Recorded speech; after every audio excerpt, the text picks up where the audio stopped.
할렐루야. 주의 이름을 찬양합니다. 선포된 말씀이 여러분 각 사람에게 꼭 필요한 해가 될 줄로 믿습니다. 오늘 전국에서 오셨죠? 아까 영주에서 오신 분도 계시고 비 오는 날인데 이렇게 이곳까지 와주셔서 정말 주의 이름으로 환영하고요. 오늘 하나님께서 여러분 각 사람에게 특별한 은혜 베푸시기를 간절히 소원합니다. 네, 오늘 말씀의 제목은 어린이의 가치입니다.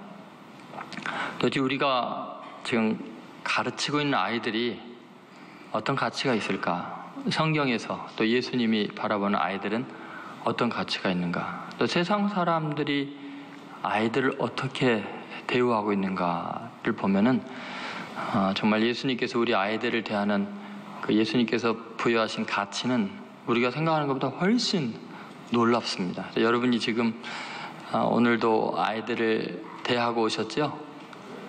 그 아이들을 대하는 것이 여러분의 인생에 얼마나 중요하고 의미 있는 일인가 오늘 말씀을 통해서 주께서 여러분에게 새로운 그 소망과 또 아이들을 가르친 것에 대한 자부심과 또 여러분이 하는 일이 얼마나 중요한 일인지 깊이 깨닫게 되기를 주의 이름으로 축원드립니다. 고레아나기 데스코가 쓴 토토의 새로운 세상, 이런 책이 오래전에 나왔었습니다. 거기 보면 참 가슴 아파서 이 책을 다 읽어나가기가 힘듭니다. 전쟁으로 인해서 또 기근으로 인해서 각처에서 어른들의 탐욕 때문에 아이들이 얼마나 착취당하고 고통당하는가, 굉장히 많은 이야기들이 있어서 제가 소개할 것이 많습니다만, 예를 들어서 지금 우리들이 가르치고 있는 아이들이 얼마나 행복한 아이들 속에 속해 있는가를 알 수 있는 이런 이야기도 있습니다. 그 책의 213쪽에 보면은 진정한 행복이란 제목으로 이런 내용이 나옵니다. 아름다운 카브리해 연안에 IT가 있습니다. 근데 독재 정치 때문에 실업률이 80%가 넘습니다. 그러니까 어른들이 일자리가 없어요. 그러니까 가정을 꾸려나갈 수가 없으니까 아이들이 먹고 살기 위해서 또는 부모님에게 먹을 것 갖다 주기 위해서 거리에서 이제 스트리트 칠드런이 되죠. 이 아이들이, 어른들도 직장이 없는데 아이들이 뭘로 돈을 벌겠어요? 그러니까 여자 아이들이 몸을 파는 거예요. 그 어린 아이들이.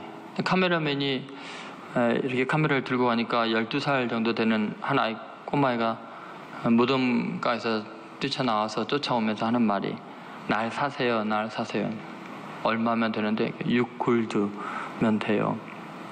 근데 IT 사람들의 남자들의 한 75%가 에이즈 감염돼 있대요. 그래서 물어보는 거야. 너 에이즈가 무섭지 않니? 했더니 에이즈가 무섭지요. 근데 너 어떻게 몸을 살아 그러니? 에이즈에 걸려도 몇 달은 살 수 있는데 지금 돈을 못 벌면 엄마 아빠도 나도 다 굶어 죽어요. 에이즈보다 가난이 더 무서워요. 그러니까 애들이 에이즈 걸릴 위험 알고 그 고통을 알면서도 12살밖에 안 된 여자아이가 그러는 거예요. 세계 도처에요, 이런 고통당하는 아이들이 너무 많습니다. 전쟁으로 인해서 팔다리를 잃어버리거나 눈을 잃었는데 너 꿈이 뭐니 하면 저 의사 되는 거예요. 저 선생님 되는 거예요.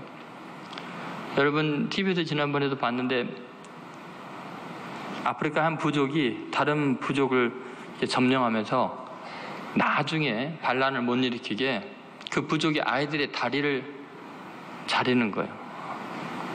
형은 다리 잘랐으면 동생 너는 팔 자를까 다리 자를까. 그래서 애를 자른 거예요. 근데 애들이 그렇게 참혹한 일을 겪고요, 한쪽 다리를만 가지고 뛰어다니면서 축구를 하고 있는 거예요. 웃으면서 깔깔거리면서. 근데 애들은 미래에 대한 희망을 갖고 있는 어마어마한 능력이 있는 것 같아요. 그래서 그 책에 보면은 신은 아이들에게 희망이라는 선물을 준 것 같다. 어른들 같으면 이 참혹한 세상에서 절망할 텐데 아이들이 그렇지 않다는 거예요. 여러분, 세상에 얼마나 많은 아이들이요, 영양실조 때문에요, 눕지도 못하고 일어나지도 못하고 걷지도 못하고 참혹하게 지내는 아이들이 너무 많습니다.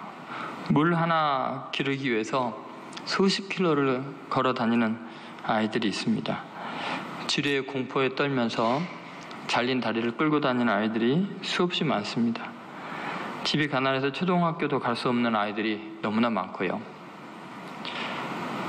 또 한 아이는 총을 가지고 자기 마을을 난사했어요. 16살짜리 여자아이가. 왜 그런가 했더니 게릴라가 그 마을에 들어와서 애를 성폭행하고 임신을 시켜놓은 거예요. 그러니까 세상에 대한 울분 때문에 이 아이가 그런 짓을 저지른 거죠. 이런 일들이 너무나 많습니다. 지구상의 87%의 아이들이 이런 고통 가운데 있습니다. 개발도상 국가에 있고 13%의 아이들만이 그 수돗물을 마시고 또 초등학교를 다닐 수 있고 또 이게 부모의 사랑을 받으면서 자랍니다. 그러니까 지금 우리나라 아이들은요, 전 세계 13%에 드는 행복한 아이들입니다.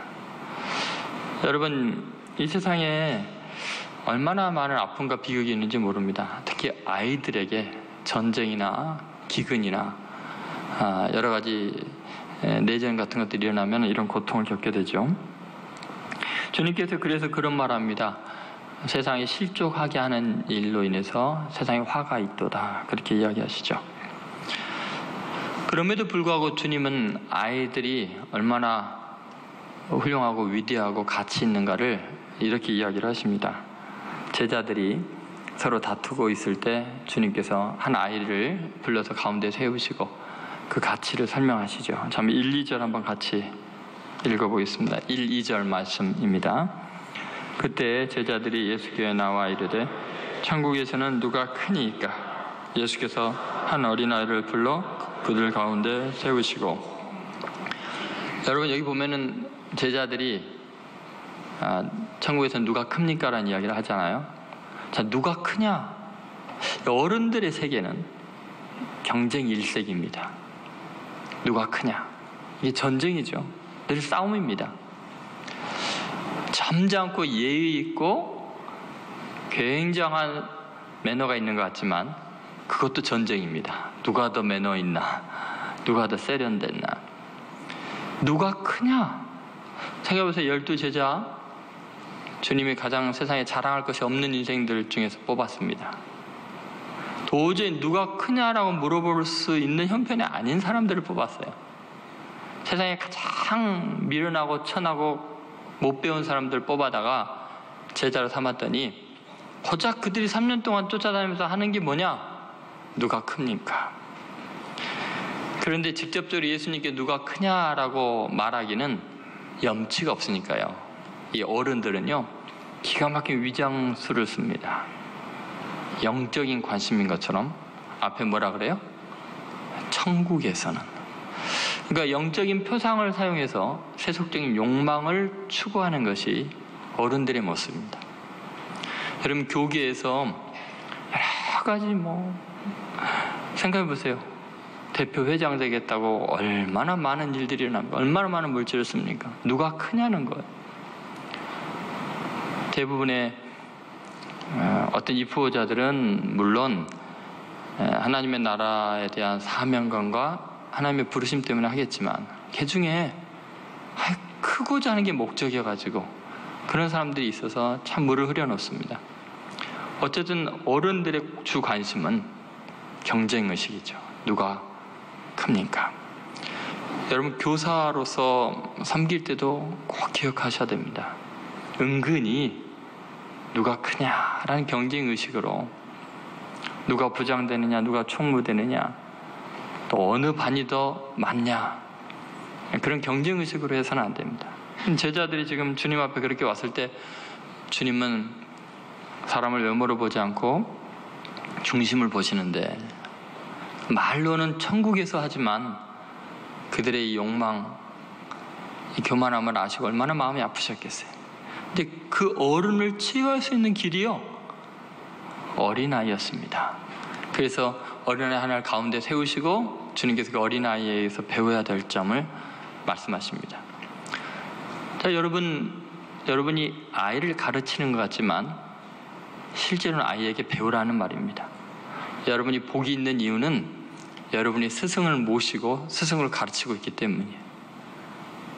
여러분, 주님은 분명히 말씀하셨습니다. 어린 아이를 어른들 가운데 세우시고 이 아이를 본받으라고 이야기를 하고 있죠. 여러분이 가르치는 아이들에게서 무엇을 배워야 할까요? 그 아이들은 얼마나 중요한 가치가 있을까요? 굉장히 많은 요소들이 있습니다만 오늘 밤에 3가지만 살펴보도록 하겠습니다. 첫 번째는 어린아이들은 천국의 주인공입니다. 한번 따라해보세요. 천국의 주인공. 여러분 3, 4절 말씀 한번 같이 읽어보겠습니다. 3, 4절 읽겠습니다. 이르시되 진실로 너희에게 이르노니 너희가 돌이켜 어린아이들과 같이 되지 아니하면 결단코 천국에 들어가지 못하리라. 그러므로 누구든지 이 어린아이와 같이 자기를 낮추는 사람이 천국에서 큰 자니라. 왜 예수님께서 어린아이를 세우느냐? 어린아이의 가치는 천국에서 큰 자이기 때문에, 천국의 주인공이기 때문에 그렇습니다. 그러니까 얼마나 중요하냐면요, 어린아이는 천국의 티켓입니다. 한번 따라해보세요. 어린아이는 천국의 입장권이다. 여러분, 어린아이의 친구가 돼야 돼요. 어린아이 손 잡아야 들어갈 수 있어요. 제가 초등학교 1학년 들어가기 전에 영등포에서 살았거든요. 영등포에 영남 초등학교라는 데를 다녔고요. 그 영남 극장이라는 극장이 하나 있었어요. 근데 아주 삼루 조그만 극장이 있어요. 제가 초등학교도 들어가기 전에 어머니 아버지는 다 장사하고 일을 나가시고 집을 지키고 있는데 심심한데 옛날에 외삼촌이랑 극장 갔다는 생각이 나가지고 극장을 가고 싶은데 돈이 한 푼도 없잖아요. 극장 앞에 어슬렁어슬렁 하고 다녔는데 가만히 보니까 엄마 아빠 손을 잡고 온 아이는 표를 끊을 때 어른표만 끊고 애는 그냥 들어가는 거예요. 근데 우리 엄마 아빠는 극장 갈 여유가 없는 분들이에요. 그래서 어떤 아저씨 아주머니가, 지금 생각해보니까 대학생들인 것 같은데 그때 어린 저에게는 아저씨 아주머니를 보였어요. 손을 잡고 극장표 사러 나오길래 제가 그랬어요. 바지를 붙잡고서 아저씨 저 그냥 애기인 척 손만 잡고 데려가시면 안 돼요? 그랬어요. 그랬더니 막 웃으면서 그 옆에는 그 아줌마니가, 그러니까 여학생이죠, 귀엽다고 데리고 들어가자고. 그래서 손잡고 들어갔어요. 근데 제가 키가 작아갖고 뭐를 상영하는지 그걸 못 보고 따라 들어간 거예요. 그게 귀신 영화였어요. 그런데 지금도 가까이 그 생각을 잘 못하는데, 소나무가 긴 게 일본 영화였는지 어떤지, 소나무가 큰데 귀신이 목이 길어갖고 소나무 목을 칭칭 감고 있고 갑자기 벽에서 귀신이 나와갖고 애를 그냥 물고 가버리고 막 이런 건데 잠을 잘 수가 있어요. 갑자기 벽에서 자라서. 제가 그냥 학교 들어갈 때까지 그 꿈에 시달리고 생고생을 했네. 생각해보세요. 세상에 모든 것들은 백이 있어야 들어가요. 힘 있는 사람, 어른 손을 붙잡으면 들어갈 수 있어요. 그런데 여러분, 천국은 반대예요. 천국은 어린아이와 같지 않으면 결코 들어갈 수 없어요. 여러분 믿습니까? 여러분, 예전에 그 롯데월드 제가 처음 갔을 때 이게 월프장인가요? 차들이 너무 신나고 뛰어 들어갔다가 끌려 나왔어요. 넌 커서 들어가면 안 된다고. 왜 그런가 했더니 거기 들어가기 전에 이게 표시가 되는데 키가 거기보다 큰 사람은 들어가면 안 되는데, 제가 그걸 못 보고 그냥 너무 좋아하고 뛰어 들어갔다가 너는 중학생이 어딜 들어가냐고 빼내온 적이 있어요. 어린아이만 들어갈 수 있는가요? 천국은 꼭 그와 같아요. 다시 한번 2절 봐보세요. 2절 같이 있습니다. 3절이죠. 3절. 이르시되 진실로 너희에게 이르노니 너희가 돌이켜 어린아이들과 같이 되지 않으면 결단코 천국에 들어가지 못하리라. 어떻게 되어야 천국에 들어가요? 어린아이 같이 돼야 돼요. 누구의 말씀이에요? 조동춘 목사 말이에요? 예수님 말씀이에요? 근데 예수님이 그냥 평범하게 하신 말씀이에요? 예수님이 다른 어떤 본문에서 이렇게 말한 적이 있어요? 결단코 못 들어가리라. 여러분, 예수님이 너 못 들어가 그러면 들어갈 수 있어요? 못 들어가요. 근데 예수님이 뭐라 했어요? 결단코 못 들어간다 했어요. 그러면 여러분, 방법이 없단 말이에요. 어린아이와 같아져야만 천국에는 들어갈 수 있어요. 한번 옆에 사람 얼굴 봐보세요. 어린아이 같은가? 여러분, 오늘 결심하셔야 돼요. 어린아이 같이 되든지 성형외과를 찾아가든지. 그럼 도대체 예수님 말씀이에요. 자, 돌이키라 그랬어요. 세월이 거꾸로 가야 돼요. 어린아이같이 해맑아져야 해야 돼요. 그렇지 않으면 못 가는데 어떻게 해요? 여러분, 요새 전도하러 아파트에 들어가면 수야 씨가 못 들어가게 해요. 못 들어가요. 저 목사인데 좀 들어갈게요. 못 들어가요. 여러분, 교통순경이 딱 막고 있어요. 이 골목 못 들어갑니다. 제가 목사니까 좀 들어갑시다. 안 돼요. 못 들어가요. 그렇죠? 여러분, 교통순경이 못 들어간다면 못 들어가는데 예수님이 못 들어가 그러면 못 들어가는 거예요. 여러분, 예수님을 수희 아저씨나 교통순경보다 우습게 여기시면 안 돼요. 천국 들어가는 방법이 없어요. 어린아이 같아져야 돼요. 낮춰야 돼요. 그래서 4절에 어린아이 같아지는 것이 어떤 것인지 구체적으로 나와 있습니다. 자, 4절 같이 읽겠습니다. 그러므로 누구든지 이 어린아이와 같이 자기를 낮추는 사람이 천국에서 큰 자니라. 여러분 믿습니까? 그래서 지금 걱정이 많이 돼요. 한국 교계가 규모가 커지고 조직들이 비대해지면서 겸손해지기가 참 어려워졌어요. 다들 높아지려고 해요. 천국에 몇 명이나 갈 수 있을까 지금 걱정이 됩니다. 이 말씀을 지우든지 아니면 겸손해지든지 여러분 어떻게 하실래요? 오늘 이 밤에요. 천국 가는 티켓 따셔야 돼요. 어린아이 같아지는 방법밖에 없어요.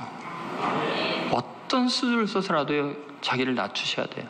겸손해야 됩니다. 왜냐하면 주님께서 당신 자신을 친히 낮추셨잖아요. 하나님의 본체신데 자기를 비워 종의 형체를 가지셔 사람들과 같이 되었고, 그죠? 예수님이 친히 자기를 낮추셨어요. 그러니까 예수님 닮은 사람만 천국에 갈 수 있어요. 오늘 이 밤이 여러분이 정말 거듭나는 밤이 되기 바랍니다. 회춘하는 밤이 되기 바랍니다. 아주 어린아이 같은 선생님이 되셔야 돼요. 다음 주에 여러분 주일학교 아이들이 여러분을 보면서 우리 선생님이 왜 저렇게 철학생이가 없어졌지? 왜 이렇게 해맑아지셨을까? 그런 감동이 있어야 돼요. 선생님과 나의 간격이 없어졌네? 선생님 꼭 나 같아, 우리 같아. 그렇게 느껴져야 그 아이들 손잡고 천국에 갈 수 있어요. 여러분 꼭 전국 교회학교 교사 선생님들이 다 어린아이 같아지기를 주의 이름으로 축원드립니다. 두 번째, 어린아이 가치는 예수님과 같은 것입니다. 어린아이 가치는 예수님처럼 존귀합니다. 한번 따라해보세요. 어린아이 가치는 예수님의 가치다. 이것도 제 말이 아니라요, 저는 성경에 있는 말씀만 드립니다. 5절 말씀 한번 보시죠. 5절 같이 읽겠습니다. 또 누구든지 내 이름으로 이런 어린아이 하나를 영접하면 곧 나를 영접함이니. 여러분, 어린아이 하나를 대우하는 것이 누구 대하는 거예요? 예수님 대하는 거예요. 오늘 여러분 오전에 예수님 만나고 왔죠? 여러분이 지금 영접했던 그 아이들이 바로 예수님이라는 거예요. 예수님은 이런 말씀을 여러분한테 하셨어요. 너희 중에 지극히 작은 자에게 한 것이 곧 나에게 한 것이다.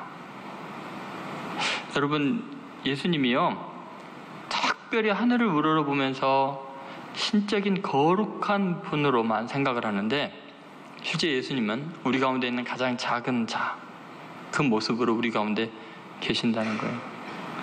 어린아이 하나를 영접하는 것이 예수님을 영접하는 거예요. 그러면 여러분 영접할 때 어린아이를 쥐어 박았어요? 혼냈어요? 여러분 빨리 예수님께 회개해야 돼요. 예수님 죄송합니다. 감히 예수님을 쥐어 박았네요. 예수님을 너무 무례하게 대했습니다. 용서해 주세요. 분명히 그러냐. 어린아이에게 한 것이 곧 내게 한 것이라고 이야기하고 있어요. 여러분, 어린아이 한 명은 그렇게 소중하고 귀중한 존재인데 심지어 예수 그리스도와 동일한 가치를 지닌 존재다라고 이야기를 합니다. 여러분, 어른들 중에도 마찬가지예요. 자신을 겸손히 낮추고 자기의 존재감을 느끼지 않게 행동하고 늘 다른 사람 앞에 조아리고 고개 숙이고 그런 사람들은요, 예수님이 당신 자신과 그 사람을 동일시 여깁니다. 여러분이 그런 사람들에게 무례하게 하면 예수님은 당신에게 무례한 걸로 알고, 그런 사람을 불쌍히 여기거나 인격적으로 존중히 여겨주면 예수님은 당신 자신에게 한 걸로 받아들이게 되죠. 여러분, 얼마나 소중하냐면 하나님이요 자기 외아들을 관찰하시듯이 어린아이들을 주목하고 관찰하십니다. 그 내용이 10절에 나와 있는데 10절 한번 보시죠. 10절 말씀 같이 읽겠습니다. 삼가 이 작은 자 중에 하나도 없음 여기지 말라. 너에게 말하노니 그들의 천사들이 하늘에서 하늘이신 내 아버지의 얼굴을 항상 배움느니라. 여러분, 그들의 천사들이 어린아이들에게는 천사가 몇 명씩 이렇게 아마 이렇게 보내져 있나 봐요. 아이들이 뭐 갑자기 여기서 넘어지거나 떨어져도 생각보다 심하게 안 다치잖아요. 어른 같아서 부러져도 부러졌을 텐데 아마 천사가 이렇게 받들지 않나 그런 생각이 들어요. 근데 저들의 천사가 항상 하나님의 얼굴을 배운다는 게 무슨 말이에요? 뭐 한다는 거예요? 그 아이의 담당 천사가 뭐 하고 있다는 거예요? 하나님께 지금 보고하고 있다는 거예요. 오늘 아침에도 많은 보고가 올라갔을 거예요. 하나님, 아무개 선생님이 아무개 아이에게 그 아이 가난한 거 알고 용돈 얼마 줬습니다. 그러냐? 그 선생에게 이번 주 안에 100만 원이 생기게 해주거라. 보호가 될 테니까 하나도 다 남김없이 다 할 거예요. 저도요 어렸을 때 저 선생님이 저에게 해준 거 지금도 못 잊어져요. 저를 위해서 반 아이들 다 데리고 가고 생일 잔치를 해줘서 중국집에서 짜장면을 다 시켜주고요, 탕수육을 시켜줬어요. 지금도 그 탕수육 맛이 잊혀지지가 않아요. 그리고 오늘은 조동천 생일이니까 생일 축하로 모인 거다. 다 박수하면서 저를 위해 기도해 주시고요. 근데 그게 안 잊혀져요. 여러분, 하나님이 기억하실 줄은 믿습니다. 그러더니 다 잘 됐어요. 그 자녀들이 저랑 같은 학년이었고 학교에서 공부 못하는 걸로 소문난 애였는데 지금 어마어마한 거부가 돼 있더라고요. 그 정말 하나님께서 신기하게 복을 주시더라고요. 여러분, 하늘에 계신 내 아버지 얼굴을 항상 천사들이 뵙는다 이 말은요, 지금부터 2000년 전의 표현이니까 이렇게 해요. 지금 같으면 어떻게 썼을까요? 성경을 다 CCTV가 설치되어 있느니라. 하나님이 다 그 TV 보고 있다는 거예요. 지금 우리가 뭐 하는지 다 보고 계신다는 거예요. 여러분, 우리는 어린 아이들을 어떻게 대하느냐, 그것이 정말 중요합니다. 예를 들어서 에릭 버터워드가 쓴 글에 이런 말이 있습니다. 어느 사회학자가요, 볼티모어의 유명한 빈민가에 자기 학생들을 보내서 조사를 시켰습니다. 청소년 200명을 대상으로 해서 생활 환경을 조사했습니다. 보고서가 왔는데 석사 학생들이 보고를 했는데 보고 내용이 다 똑같은 거예요. 자기가 맡은 이 아이 전혀 미래에 희망이 없음. 그래서 왜 이렇게 보고서 썼냐고 이제 이유를 읽어보니까 교육 환경도 안 되고 부모도 뭐 엉망이고 전혀 이 아이들에게 발전의 가능성이나 희망은 전혀 없는 거예요. 그래서 미래가 없음, 이렇게 보고 왔어요. 25년 후에 어떤 사회학자가 우연히 25년 전에 볼티모어 빈민가에 대한 이 보고서를 학술 논문에서 본 거예요. 궁금하잖아요. 25년이 지났는데 그 아이들이 이제 성인이 됐을 테니까 어떻게 됐을까? 그래서 자기 대학원생을 풀어서 그 200명을 이제 아주 추적 조사를 하게 됐어요. 놀라운 보고가 왔어요. 200명의 아이들 중에서 20명은 이사 가거나 이제 한두 명 죽고 그랬습니다. 180명을 조사를 했어요. 그 중에서 176명이 놀랍게도 사회 저명 인사들이 돼 있는 거예요. 의사, 판사, 변호사, 교수, 각계각층이 아주 유명한 사람이 되는데 176명이 전부 다 저명한 사람이 돼 있는 거예요. 믿어지지가 않잖아요. 그래서 이제 그럼 그 사람들을 다 추적해서 이유를 한번 찾아보라. 당신이 이렇게 빈민가에서 어떻게 이렇게 위대한 인물이 되었느냐? 보고서가 또 똑같이 올라왔어요. 여선생님이 한 분 계셨습니다. 그래서 그 여사 선생님을 이제 찾아가서 봤어요. 이게 나이가 많으신데 어떻게 애들을 교육했길래 이렇습니까? 난 그 아이들을 예수님처럼 사랑했습니다. 여러분이 지금 아이들을 예수님처럼 대하는 것은 그 아이들의 미래를 바꾸는 일이에요. 여러분이 그 아이들을 어떻게 대하느냐가 그 아이들의 자존심이 되고요, 정체성이 됩니다. 예를 들어 여러분 레오나르도 다빈치를 아시죠? 얼마나 위대한 사람인지 여러분 아시잖아요. 모나리자 뭐 그 그림으로만도 뭐 도저히 비교할 수 없는 지구상의 보물이나 마찬가지죠. 근데 그 사람은 천문학자이기도 하죠. 지동설을 주장한 사람입니다. 그 사람은 인체를 해부해서요, 그 낱낱이 그림으로 그린 사람이죠. 거의 해부학의 시조 같은 사람입니다. 근데 그 사람이 자전거를 모형을 이렇게, 자전거가 생겨나기도 전인데 자전거 모형을 거의 완벽하게 체인까지 다 그려놓은 사람이에요. 심지어 비행기 모형도 그렇고요. 해양학자들이 너무나 충격받은 것은 레오나르도 다빈치가 잠수함을 그 옛날에 거의 완벽하게 설계를 이미 해놓은 거예요. 뭐 천재도 이런 천재가 없습니다. 그런데 놀랍게도 레오나르도 다빈치는 고아였습니다. 주위 사람들이 고아라고 놀리고 하도 구박을 하고 못났다고 조롱을 하니까 애가 기가 죽어가지고 밖에도 잘 안 나가려고 그랬습니다.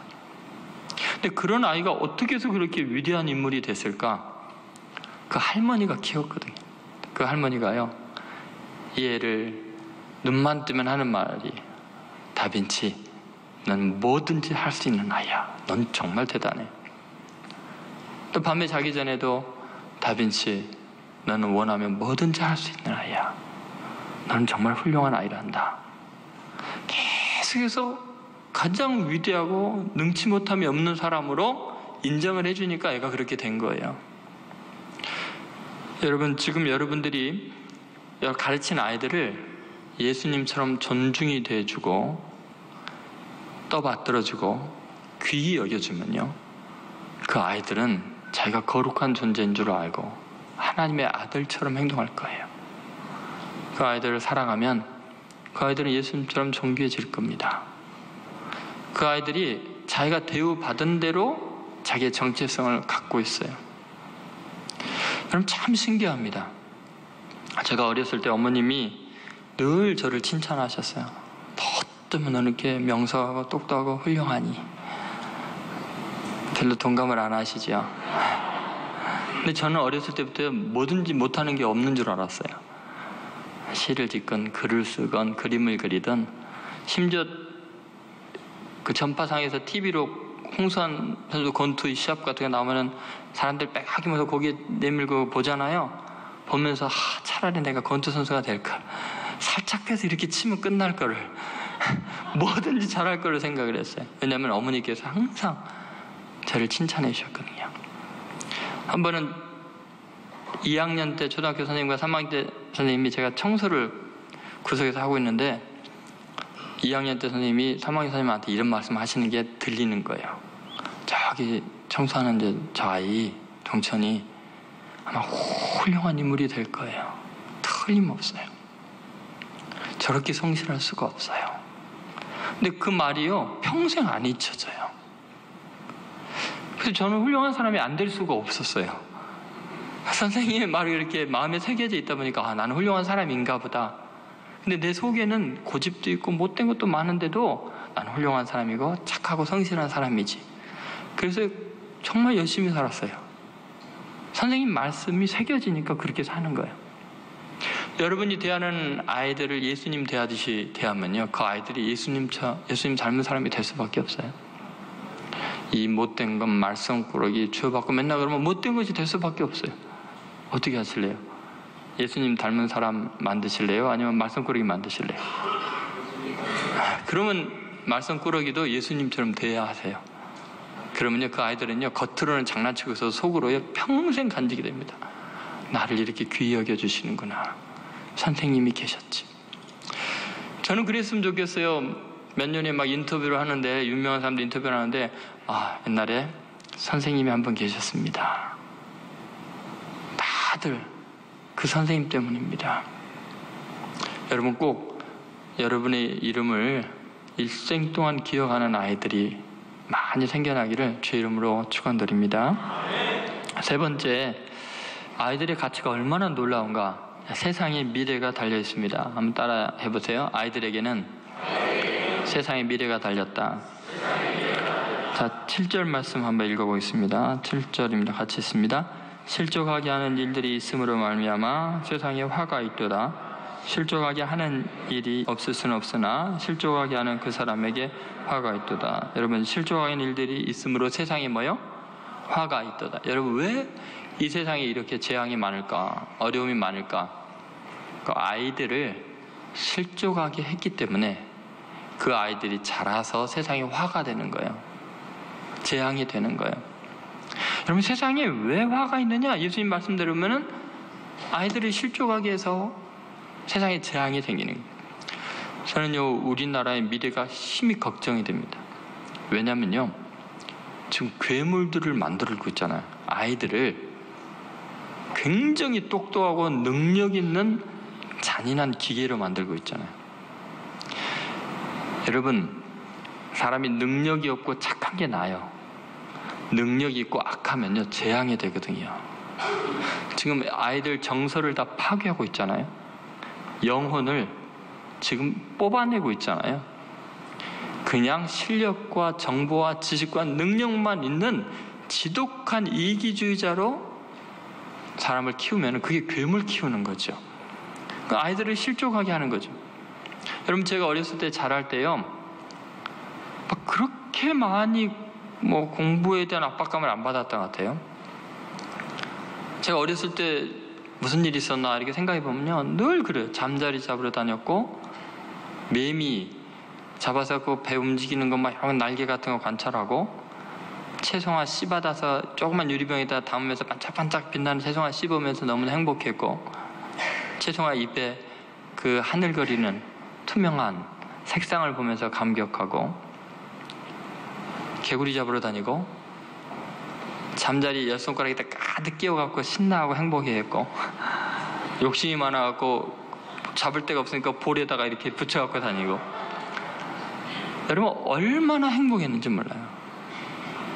그런데 그것이요, 지금 저로 하여금 성경에 있는 많은 시와 감수성들을 그대로 누릴 수 있게 해줬어요. 하나님 만드신 자연 속에 있는 진리들을 성경과 맺힐 수 있게 해주고 인생을 보는 눈을 주셨죠.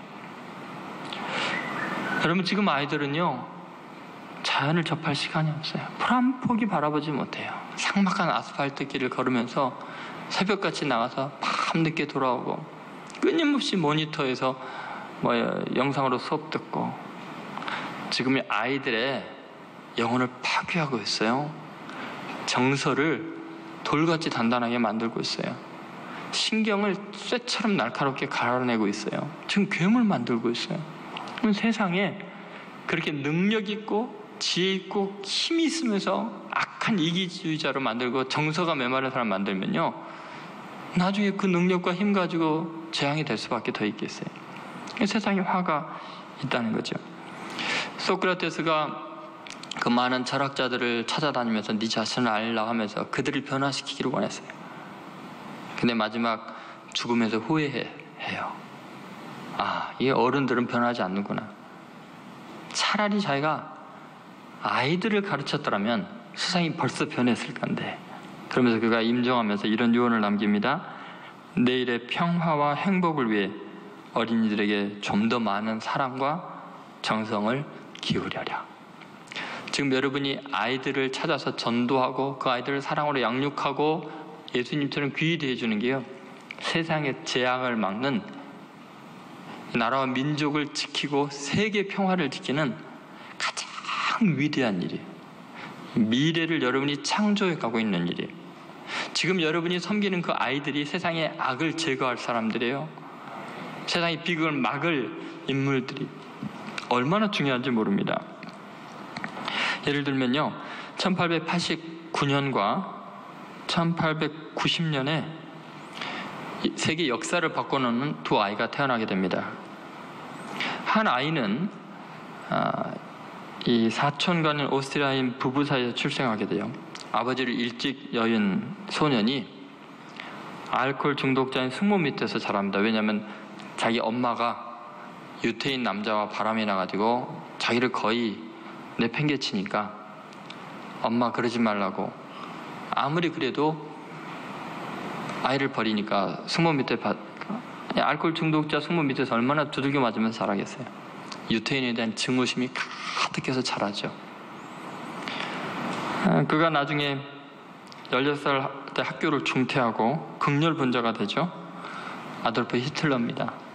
유태인을 600만 명을 살해하고 전 세계를 전쟁에 참화로 몰아넣은 사람입니다. 모스크바 침공 때는 이 30만 명의 군인들을 추역, 공포와 굶주림 속으로 몰아넣고, 놀랍게도 20만 명이 죽게 되고 9만 명이 포로가 되고 6천 명만 살아 돌아옵니다.